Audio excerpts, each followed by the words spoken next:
Dala na lang natin kayo. Tsaka siya. Ito lang ako sir. Ito. Kasi para sir, napagpunta na natin. Ito siya. Bago pumirma si PRD, para maging, alam mo, paliwanag ko lang. Bago pumirma si PRD, kailangan sa harapan niya. Because he will attest na tama yung pinirmahan at sa harapan niya. Otherwise, magte-technique ka gamitin yan. Alam mo, pakaliwanag lang natin sa FA. Ito lang, isa lang, kami iwan. Ako sir. Yung sitwasyon mo, pati sitwasyon ko pa rin. Do, may pangalan ako kasi tatay ko gutom mo. Pero ako, hanggang fiscal ako. I started from scratch. Pero kung pag-usapan, maniwala lang, hindi ako nandiyan ng tulad namin. Hanggang sildo lang ako, fiscal lang ako noon. Mayor. Kasi bilibit ko, pinapasuli ko ng destiny. Kaya, baka sakali, tingnan mo lang. Ang ibig ko kasi sabihin, Ninyo, ako ay mag-issue that we, the Filipino people, we are not for sale, and let us continue upholding, defending, and protecting our Constitution. Without objection, the hearing of the Senate Blue Ribbon Committee relative to the sugar fiasco is hereby adjourned and terminated. Adjourned and terminated. Yung mga nanira sa akin, tuwang-tuwa kung ako'y nananahimik. Feeling nila ako'y nalusang na. Inilibro ko at lalagyan ng dokumento yung aking sagot sa inyo upang aking harapin sa tamang panahon ang mga ibinitang ninyo na ako ay kapit. Ako ay power hungry. Ako ay nagbebenta ng posisyon, yung appointment for sale. At ako ay inalis o nais out sa Malacanang. Yan lahat ay nasinigil. Ang dami sinabi tungkol sa akin. I just have to review it my way. I will not let anyone define it. Alam ko ang ginawa ko ay nasusunod. Alam ko ang totoo. And that's why I'm very, very confident. Hanapan niyo na ako ng panahan. Naway lahat. Nasa akin ang katotohanan. Ang darating yung tamang panahon, ilalahat yan.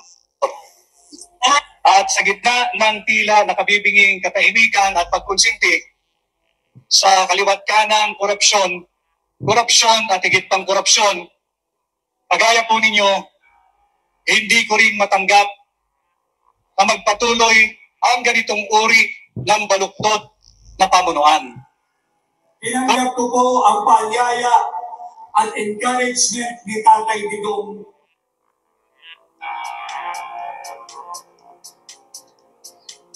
may balak kang Yung napag-usapan natin sa President Mugensi, now I'm considering, I'm still discerning kasi yung logistics. So, para yung sinabi ninyo, I have something for my family, but not for the senator. alam mo, Vic, ano mo ba na yung sitwasyon mo, pati sitwasyon ko pa rin. Do, may pangalan ako kasi tatay ko gutom mo. Pero ako, hanggang fiscal ako. I started from scratch. Pero kung pag-usapan, diba? Maniwala lang, hindi ako nandiyan ng tulad namin. Hanggang sildo lang ako, fiscal lang ako noon. Mayor. Kasi bilibit ko, pinapasuli ko ng destiny. Kaya, baka lang sakali, tingnan mo lang. Ang ibig ko kasi sabihin, kasi kung may balak kang magtakbo, and if you want my support, and maybe you can have the others, you have to join eh, parang may partido, may platform ba talaga? Not only, not in the sense na physical, Yeah, I understand.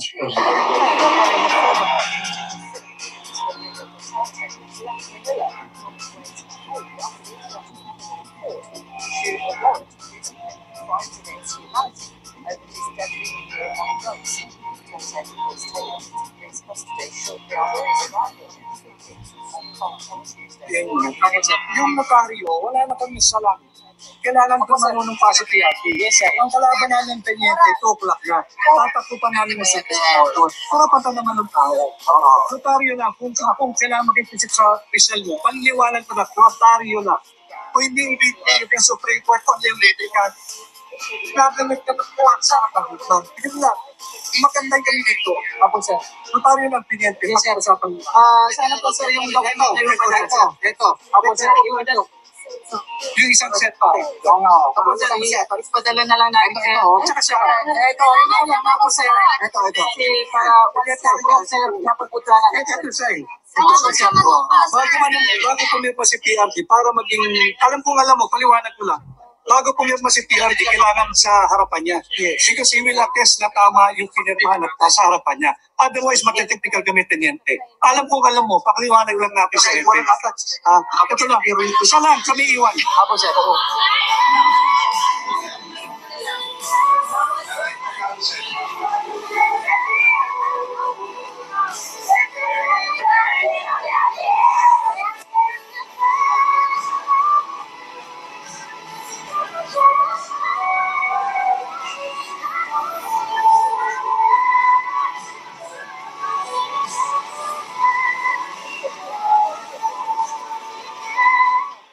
Kaya po ako'y naririto ngayon sa inyong harapan.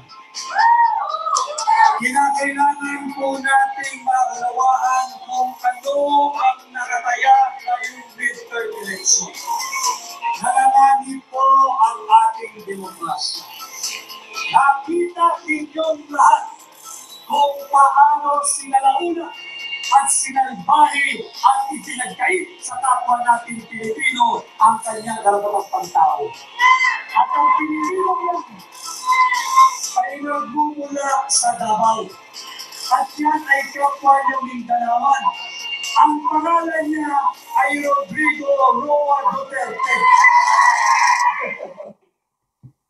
Vic Rodriguez, kandidato ko. Kung meron mang isang tao na gusto ko sa Senado, talagang totoo yan galing sa puso ko kasi kilala ko, mahusay, magaling, guwapo, isa lang ang asawa, wala nang iba, si Vic Rodriguez. Huwag ninyong kalimutan, Vic Rodriguez, walang talo, matalino, mabait, at honest. Ako ay katulad ninyo. Ako ay maiso. That we, the Filipino people, we are not for sale, and let us continue upholding, defending, and protecting our Constitution. Alam po ninyo ako, Atty. Vic Rodriguez, number 56 sa balota, Senador ninyo, Pilipino, abogado, maisog. Maraming salamat at pagandang Portahan po ninyo, hindi lamang ako number 56 sa balota, kung hindi ang buong Duterte.